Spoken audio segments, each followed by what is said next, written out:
राम राम दोस्तों, सुबह सीधा दुबे के चैनल में आप सभी का स्वागत है। दोस्तों, आज मैं आप लोग को बहुत अच्छी कहानी सुनाने जा रही हूँ और आशा करती हूँ कि ये कहानी आप लोग को अच्छी लगेगी। अच्छी लगे तो वीडियो को लाइक शेयर कीजिए और मेरे चैनल में अगर आप नए हैं तो मेरे चैनल को सब्सक्राइब कीजिए।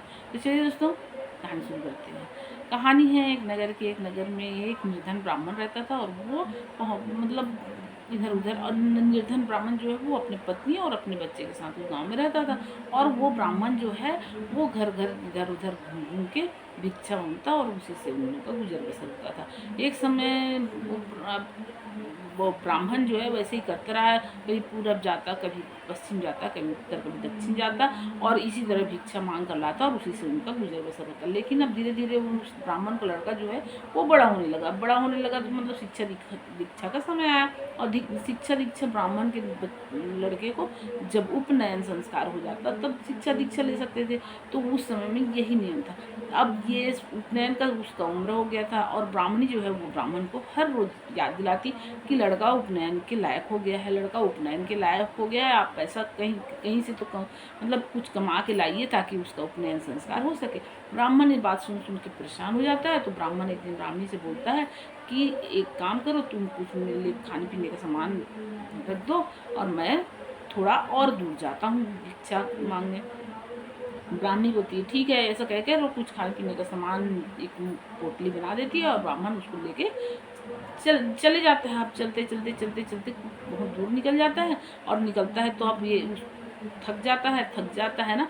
तो एक सुस्ताने के नाम से एक पेड़ के नीचे एक चबूतरा रहता है, उसमें वो गमछा बिछाता है और लेट जाता है। अब लेट जाता है तो थका रहता है इसलिए नींद आ जाता है। और उसी पेड़ के ऊपर विध और विधाता उड़ते उड़ते आते हैं और बैठ जाते हैं। तो जो विध है वो विधाता से कहती है कि क्या आप इस निर्धन ब्राह्मण को देख रहे हैं, इस कितना दुखी है, कितना इसको कष्ट है, भीख मांग मांग के अपना गुजारा करता है, उसके बाद भी पेट भर इन लोग खाना नहीं खा पाते हैं, क्या आपको इसको देख के दया नहीं आता। विधाता बोलते हैं कि देखो विध, ऐसा है कि संसार है, ये संसार में कई प्रकार के लोग हैं और संसार में अपना कर्म का फल भोगना ही पड़ता है। जितना जो कर्म किया है उसको भोगना ही पड़ेगा। अगर हर कोई सुखी हो जाए तो दुख का क्या होगा, दुख किसी को रहेगा ही नहीं। तो विध बोलती है कि कुछ भी हो लेकिन इसका कष्ट तो आपको हरना ही पड़ेगा। तो वो विधि के इतना जिद करने पर विधाता बोलते हैं तिरिया हट तो एक बहुत बड़ा हट है और इससे तो दुनिया हारी। तो बोलते हैं विधाता, ये लो विध एक थैला जो है उसके सिराने रख के आ जाओ। अब वो विध जो है वो विधाता का दिया हुआ थैला उस निर्धन ब्राह्मण के सिराने रख के आ जाती। अब आने के बाद अब वो देखते हैं कि वहाँ ब्राह्मण जब सो के उठता है तो वो थैला देख के वो आश्चर्यचकित हो जाता है और जब उसमें हाथ डालता है तो और भी आश्चर्यचकित हो जाता है। उसमें से तो तरह तरह की मिठाई निकलते हैं। अब वो उसके खुशी का ठिकाना नहीं रहता है। अब वो खुशी के मारे बोलता है अब मेरे को शहर जाने या दूसरे गांव जाने की क्या आवश्यकता है। ऐसा सोच के वो अपने गांव को वापस आने लगता है। लेकिन जब वो गांव को वापस आने लगता है तो वो अंधेरा हो जाता है, रात हो जाता है। तो वो ब्राह्मण को लगता है कि मैं कहीं रात काट लेता हूँ, उसके बाद सुबह सुबह मैं अपने गांव को जाऊंगा। तो ये सोचते हुए जाता है तो एक हलवाई की दुकान मिलता है और उस हलवाई की दुकान में जाके बोलता है क्या आप रात गुजारने के लिए मेरे को जगह देंगे। हलवाई बोलता है बिल्कुल आप रात गुजार सकते हैं। लेकिन हलवाई को बड़ा आश्चर्य लगता है कि ये हम, क्योंकि हलवाई उस ब्राह्मण को जानता था। वो ब्राह्मण जो है उस हलवाई के यहाँ भी भिक्षा मांगने जाते थे। और वो हलवाई सोचता है ये ब्राह्मण जब भी आता था भिक्षा मांगते थे, अब आज ये भिक्षा नहीं मांग के ठहरने का, रात गुजारने के लिए जगह मांग रहे हैं। उसको हलवाई को बड़ा आश्चर्य होता है लेकिन वो बोलता कुछ नहीं है और ब्राह्मण देव तक सोने देता है। उसके बाद उनके वो झोला को वो देखता है और देखता है तो उसमें तरह तरह की मिठाई। अब वो पूरे उस झोला को उठा के अपने हलवाई वाले थाल में डालता है तो वो जितना डालता है उतना फिर से झोला भर जाता है। ऐसा कर करके उनमें बहुत सारा मिठाई निकाल लेते हैं। अब उसके बाद वो झोला वो था जो झोला रहता है ना, उसको झोली को वहीं ब्राह्मण देवता के सिरहाने रख देते हैं। अब सुबह जब ब्राह्मण देवता उठते हैं तो वो झोली लेके और अपने घर चले जाते हैं। अब घर जाते हैं तो ब्राह्मणी देखती है जब उनको, तो सोचती है कि बताओ ये कमाने गए थे और इतना कितना क्या कमा लिए कि ये एक दिन में ही वापस आ गए। ऐसा करके चिड़चिड़ा के ब्राह्मण देवता से बोलती है कि इतना क्या कमा लिए थे कि एक ही दिन में वापस आ गए।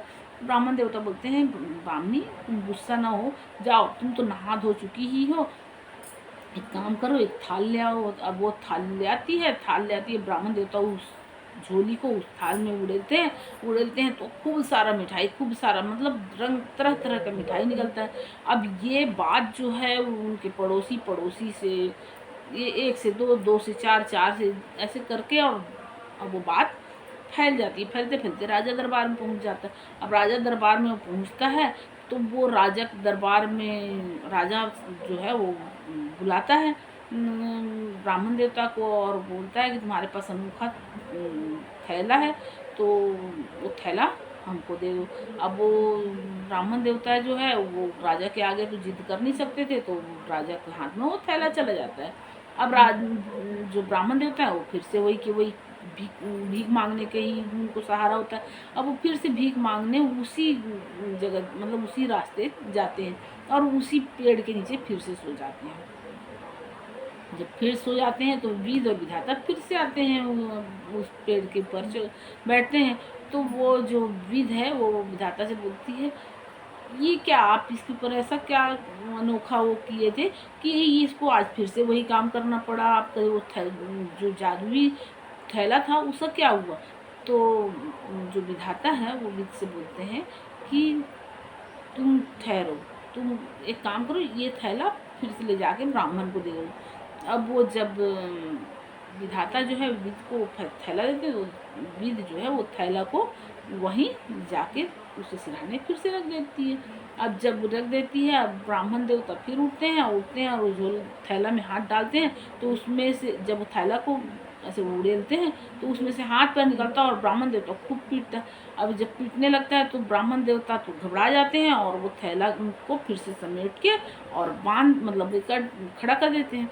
अब इसके बाद वो ब्राह्मण देवता सब बात समझ जाते हैं, वो फिर वहाँ से घर की ओर चल देते हैं। अब जाते हैं जब रास्ते में वापस करते हैं अपने घर की तरफ तो उसी हलवाई के यहाँ फिर से रुकते हैं।